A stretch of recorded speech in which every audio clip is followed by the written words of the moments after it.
दरवर्षी वडिलांसोबत आम्ही गावाकडं दिवाळीला जायचो. नोकरीच्या निमित्तानं वडील बाहेरगावी राहिले. आम्हाला दिवाळीची आणि गावाकडची ओढ कायम राहिली. आम्ही दिवाळीला येणार म्हणून आजी डोळ्यात जीव आणून वाट बघायची.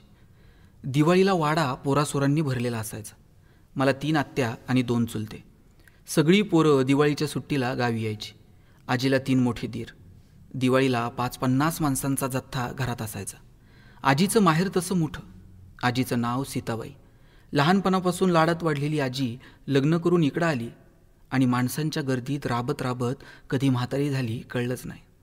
आजोबा आजीशी फारसे बोलायचे नाही, नुसता नजरेचा धाक. आजोबांनी नजर फिरवली की आजीच काय, घरातल्या सगळ्या बायका चिडीत चूप असायच्या. आजीचं सगळं आयुष्य धाकात गेलं. चुकून वाढताना आजीचा हात एकदा तांब्याला लागला आणि पाणी ताटात सांडलं तर आजोबांनी 4 चौघात आजीचा पान उतारा केला. असे कितीतरी अपमान आयुष्यभर आजी गिळत राहिली. पण आजीचा म्हाताऱ्यावर लय जीव. आजीनं आयुष्यभर आजोबांची ठेप ठेवली. पिढ्यानं पिढ्या चालत आलेला वाडा तेवढा मोठा, पण परिस्थिती मात्र बेताची.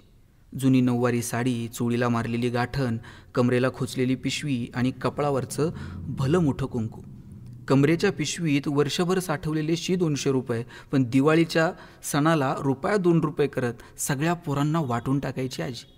माझ्या दृष्टीनं तुकतुकीत चेहऱ्याची ही आजी म्हणजे जगातली सगळ्यात श्रीमंत बाई. वर्षभर साठवलेली सगळी दौलत नातवांमध्ये उधळून टाकायची.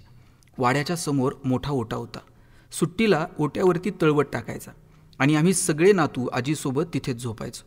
डोक्याखाली घ्यायला उशी असावी म्हणून पोरं भांडायची. ज्याच्या मनगटात जोर त्याच्या वाट्याला उशी यायची. मी सगळ्यात लहान. माझ्यापर्यंत उशी कधी पोहोचलीच नाही. मी चुलीच्या कोपऱ्यात बसून रडायचो. मग आजी यायची, उचलून घेऊन जायची. इतरांना कापसाची उशी मिळाली, पण मला मात्र डोक्याखाली कायम आजीचा हात मिळाला. पोरं झोपी जायची, मी मात्र जागा असायचो. आजीला मी म्हणायचो, आजी एखादी गोष्ट सांग ना गं. आजीनं मला किती किती गोष्टी सांगितल्या. सगळ्या जशाच्या तशा आजही माझ्या डोळ्यासमोर आहेत. रामसीतेची, कौशल्याची, रामाची वाट बघणाऱ्या शबरीची, शापामुळे दगड झालेल्या अहिल्याची, ज्ञानेश्वरांची आई रुक्मिणी आणि चोखोबांची सोयराबाई. या सगळ्या गोष्टी सांगताना आजी अगदी हळवी होऊन जायची. सीता तशी राजा जनकाची पोर, पण बाईला 14 वर्ष वनवास भोगावा लागला. सोन्याचं हरिण दिसलं आणि सीता मोहात पडली. प्रभू राम हरणामागं धावलं आणि रावणानं मात्र सीता पळून नेली. आजी म्हणायची, नवऱ्यासाठी अयोध्येचा राजवाडा सोडून आली, पण एका हरणाच्या मोहात पडली आणि आयुष्याचं मातेरं झालं. बाईचा मेला जन्मच असा. कधी कशाची अपेक्षा ठेवायची नाही. जरा चुकलं की झालं. आजी बोलत राहायची आणि मी तसाच तिच्या हातावर डोकं ठेवून झोपी जायचो. शिक्षणाच्या निमित्तानं पुढं मी पुण्यात आलो. मी आणि माझा मित्र खोली करून राहायचो. ऐन परीक्षेच्या काळात माझी तब्येत जरा नरम गरम होती. वडिलांना सुटी नव्हती. पाय घसरून पडलेल्या आईचा हात आता महिनाभरासाठी गळ्यात असणार होता. बाबांना म्हटलं, 8-10 दिवस आजीला पाठवता का हो? वडिलांनी आजीला पुण्यात आणून सोडलं. त्यानंतर पुढचे काही दिवस आजीचा सहवास मिळाला.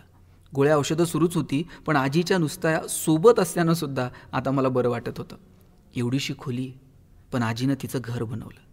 आजीनं येताना पिशवीत तिचा आरसा, केस विंचरण्याची फणी, मेणाची डबी, कुंकाचा करंडा, 2 लुगडी आणि हरिपाठाचं पुस्तक आणलं होतं. आम्ही अभ्यास करायचो तेव्हा आजी शेजारच्या मंदिरात जाऊन हरिपाठ म्हणायची. परीक्षा झाल्या. 2-3 दिवसांनी वडील घ्यायला येणार होते. मी साठवलेल्या पैशातून आजीसाठी साडी आणली. आजीला म्हटलं, आजी नेस की गं. आजी म्हटली, गावाकडे गेले ना मग नेसल. आधी थोरल्या जाऊबाईला घडी मोडायला द्यायची आणि मग मी नेसायची. वर्षानुवर्षे हेच तर करत आली आहे. कधी नवं लुगडं भेटलं नाही, पण भेटलं तर आधी जाऊबाईला घडी मोडायला द्यायची. वडील 2-3 दिवसानं येणारच होते, पण आज अचानक निरोप आला. लगेच एसटी पकड आणि आजीला घेऊन गावाकडे. आजोबा गेले. माझ्या तर पायाखालची वाळू सरकली. आजीला म्हटलं, आजोबांना बरं नाही, चल निघावं लागतंय. गडबडीत आजीची पिशवी तशीच खोलीवरती राहिली आणि आम्ही नगरकडे निघालो. काहीतरी गडबड आहे याची चाहूल आजीला लागली होती. सारखा पदर डोळ्याला लावून खिडकीकडे बघत होती. सीतेला तरी सोन्याच्या हरणाचा मोह झाला. आमच्या आजीला साध्या नव्या लुगड्याचा मोह नाही, तरी तिच्या वाट्याला काय वनवास आला. आजोबा जाऊन आता 6 महिने उलटले. तुकतुकीत चेहऱ्याची जगातली सगळ्यात श्रीमंत बाई आता गरीब वाटत होती. कशा कशात तिचं लक्ष नव्हतं.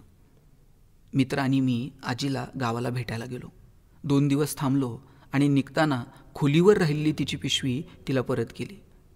तिनं न वापरलेली मी घेतलेली नवी कोरी साडी, तिच्या 2 जुन्या साड्या, केस विंचरायची फणी, जुना आरसा, मेणाची डब्बी, कुंकाचा करंडा. आजीने हे सगळं सामान पाहिलं आणि कधी नव्हे ती आजी माझ्या गळ्यात पडून रडू लागली. तिनं हंबरडाच फोडला. काय करू रे आता याचं, हा आरसा आणि हे कुंकू. जिच्या हातावरती डोकं ठेवून मी लहानाचा मोठा झालो, आज ती माझ्या खांद्यावरती डोकं ठेवून रडत होती. खरं तर माझ्या खांद्यावरती आजीचं डोकं होतं, पण त्यात मला रुक्मिणी, सीता, अहिल्या सगळ्याच दिसत होत्या. आजोबा गेले, पुढे आजी गेली, वर्षानुवर्ष सरून गेली. वाड्याच्या भिंती थकल्या, पोरं पांगली, सगळेजण आपापल्या घरट्यात विसावले. आठवणी मात्र तशाच ताज्या आहेत, अगदी सगळं काल घडल्यासारखं. माझ्या 2 मुलांना घेऊन यावर्षी दिवाळीला गावी जायचं ठरवलं. काका काकी, चुलत भाऊ सगळे असतात गावी. वाड्याच्या एका भिंतीवरती आजी आजोबांचे फोटोसुद्धा आहेत.